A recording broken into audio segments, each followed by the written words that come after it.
అందరికీ నమస్కారం అండి. కథ పేరు నీ శత్రువుని జయించు. రాసిన వారు సి రాజేశ్వరి. చదువుతున్నది పద్మావతి. ఆ రోజు నుంచే నందిని కళాశాలలో ఇంటర్ 2వ సంవత్సరం తరగతులు ప్రారంభమవుతున్నాయి. పిల్లలందరూ తమ పాత స్నేహితులను కలిసిన ఆనందంతో కబుర్లు చెప్పుకుంటున్నారు. మొదటి సంవత్సరం ఫలితాలు వచ్చాక అందరూ కలుసుకున్నది ఇప్పుడే మరి. ఇంతలో గంట మోగింది. తరగతులు ప్రారంభమవుతాయనటానికి సంకేతముగా. అది విన్న పిల్లలు కబుర్లు మాని తరగతుల గదుల వైపు పరుగులు తీశారు. వాళ్ళల్లో ఇద్దరు, వరుణ్, కిరణ్ ఒకటే చోటు నుంచి ఒకే బస్సులో వస్తారు. ఇద్దరు ఉండటం కూడా ఒకే అపార్ట్మెంట్లో. 10వ తరగతి కూడా ఒక పాఠశాలలోనే చదివారు. ఎప్పుడు కళాశాలకు వచ్చిన దగ్గర నుంచి మళ్ళా సాయంత్రం తిరిగి బస్సు ఎక్కేదాకా ఇద్దరు సాధారణంగా కలిసే కనిపిస్తారు. ఆ విషయం వాళ్ళకి ఎంతో ఇష్టమైన లెక్కల మాస్టర్కి బాగా తెలుసు. అందుకే ఇవాళ తరగతికి పాఠం చెప్పటానికి వచ్చిన వెంటనే ఆ ఇద్దరి కోసం ఆయన కళ్ళు వెతికాయి. వాళ్ళిద్దరూ కనిపించారు, కానీ ఒకచోట కాదు, వేర్వేరు చోట్లల్లో. ఇద్దరి మొహాల్లో ఒక రకమైన ఉదాసీనత కనిపించింది. ఇంటర్ 2వ సంవత్సరంలోకి వచ్చామనే ఆతృత, ఆనందం లోపించినట్లు అనిపించింది మాస్టారుకి. తనలోని ఆలోచనలకు అడ్డుకట్ట వేసి లెక్కలు బోధించటం మొదలుపెట్టారు. సమయం అయిందనే సూచనగా గంట మోగింది. తరగతి నుంచి బయటకు వెళుతూ పిల్లలకు తెలియకుండా మళ్ళా వారిద్దరినీ ఒకసారి చూసి తల ఆడించుకుంటూ వెళ్ళిపోయారు లెక్కల మాస్టారు. ఆ రోజు సాయంత్రం దాకా సమయం చిక్కినప్పుడల్లా వాళ్ళిద్దరిని గమనిస్తూనే ఉన్నారు. ఇద్దరూ కలిసి తిరగటం లేదు. కనీసం మధ్యాహ్నం భోజన సమయంలో కూడా కలిసే లేరు. తర్వాత రోజు కూడా అలానే గడిచింది. మాస్టారు ఆ రాత్రి ఒక నిశ్చయానికి వచ్చారు. ఇంకా ఆలస్యం చేయకూడదు. ఇద్దరి మధ్య దూరం పెరిగేటట్టే కనిపిస్తోంది. దీనికి కారణం బహుశా ప్రథమ సంవత్సరం ఇంటర్లో వారిద్దరికీ వచ్చిన మార్కులు అయి ఉండవచ్చేమోనని తోచింది. దీనికి ఒక పరిష్కారం కనుక్కోవాలి అని ఆలోచించగా ఒక మార్గం తోచింది. అప్పుడు ఆయన హాయిగా పడుకున్నారు. ఉదయం లేచి నెమ్మదిగా తయారై కళాశాల చేరుకున్నారు లెక్కల మాస్టారు.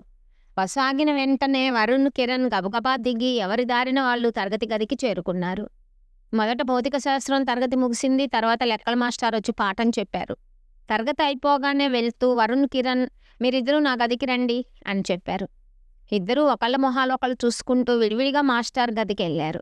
సెలవులు సరదాగా గడిపారా?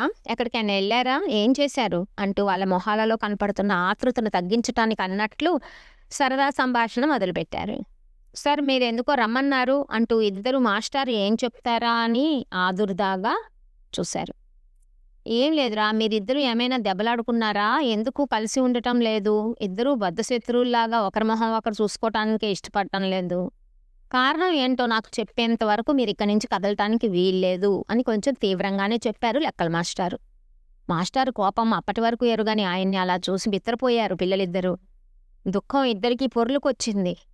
వాళ్ళని అనునయంగా దగ్గరికి తీసుకొని ఏమైందర్రా మీకు? ఎందుకు ఇలా ఉంటున్నారు? నాకు చెప్పండి, ఎవరైనా ఏమన్నా అన్నారా అని ఆప్యాయంగా అడిగారు. వరుణ్ నెమ్మదిగా నోరు విప్పాడు. మరేమో కిరణ్కి మార్కులు ఎక్కువ వచ్చాయి. మీ ఇద్దరు కలిసే చదువుతున్నారు కదా, వాడికి అన్ని మార్కులు వచ్చాయి, నీకెందుకు రాలేదు? నిన్ను మాటల్లో పెట్టి నువ్వు చదువుకోకుండా చేసి ఉంటాడు. వాడు మాత్రం ఇంట్లో చక్కగా చదువుకొని ఉంటాడు, అందుకే వాడికి ఎక్కువ మార్కులు వచ్చాయి. వాడితో స్నేహం చేస్తే నీకు ఇంకా మార్కులు తగ్గిపోయి ర్యాంకు రావటం కష్టమవుతుంది. వాడితో ఇక మాట్లాడటం మానేసి నీ దారి నువ్వు చదువుకో, అనవసరంగా సమయం వృధా చేసుకోకు. నువ్వు మాట్లాడినట్టు నాకు తెలిస్తే నేను ఊరుకోను అని చెప్పింది మా అమ్మ. అమ్మ అలా అనేటప్పటికీ నాకు కూడా అలానే అనిపించి కిరణ్ మీద బాగా కోపం వచ్చింది. అందుకే వాడు నాతో మాట్లాడాలని ప్రయత్నిస్తున్నా కూడా దూరంగా ఉంటున్నాను అన్నాడు వరుణ్. ఆ మాటలు విన్న కిరణ్ నివ్వెరపోయాడు. ఎలాగో గొంతు పెగిల్చుకొని, సార్ మేమిద్దరం కలిసి చదువుకుంటే సందేహాలు తీరి పాఠాలు బాగా అర్థమవుతాయని అనుకున్నాను, కానీ వాడికి తక్కువ మార్కులు రావాలని నాకెప్పుడూ లేదు సార్. మరి ఆంటీకి అలా ఎందుకు అనిపించిందో నాకు తెలియదు అని అన్నాడు. మాస్టారు, చూడు వరుణ్, ఒక మాట చెప్తాను విను. నీకు మార్కులు తక్కువ రావాలని కిరణ్ ఎందుకు అనుకుంటాడు? తనకి సాధ్యమైనంత ఎక్కువ మార్కులు రావటానికి ప్రయత్నిస్తాడు, కానీ నువ్వే నీ కోపం తగ్గించుకొని ఆలోచించు, నీకే అర్థమవుతుంది. ఇంకోసారి నీకు ఎక్కువ మార్కులు వచ్చినప్పుడు నీ మీద కోపంతో కిరణ్ నీతో మాట్లాడటం మానేస్తే నీకెంత బాధ కలుగుతుంది, అది కూడా ఆలోచించు. మీ ఇద్దరికీ ఇదే నా మాటగా చెప్తున్నా. ఇతరులు సాధిస్తున్న విజయాలను చూసి మనం అసూయపడకూడదు, వారిపై ద్వేషం పెంచుకోకూడదు, ఆవేశంతో నిర్ణయాలు తీసుకోకూడదు. నీ శత్రువులు బయట లేరు, మనలో ఉండే స్వార్థం, అసూయ, ద్వేషం, కోపం, ఇవే మన నిజమైన శత్రువులు. వాటికి మనం బానిసగా మారకుండా జయించి ముందుగా మనపై మనం విజయం సాధించగలిగితే అదే మీ నిజమైన గెలుపు. ఎక్కడైనా నా మాట విని మీరిద్దరూ మంచి స్నేహితులుగా ఉండాలనేదే నా కోరిక. మరి తీరుస్తారా? నీ ఇద్దరిని ఆప్యాయంగా దగ్గరికి తీసుకున్నారు. వరుణ్, కిరణ్ వెంటనే, సార్ మీరు చెప్పింది బాగా అర్థమైంది. మాలో ఉన్న దుర్గుణాలను జయించటమే కాదు, బాగా కష్టపడి ఫలితాలు సాధిస్తాం. మా స్నేహాన్ని కూడా కాపాడుకుంటాం.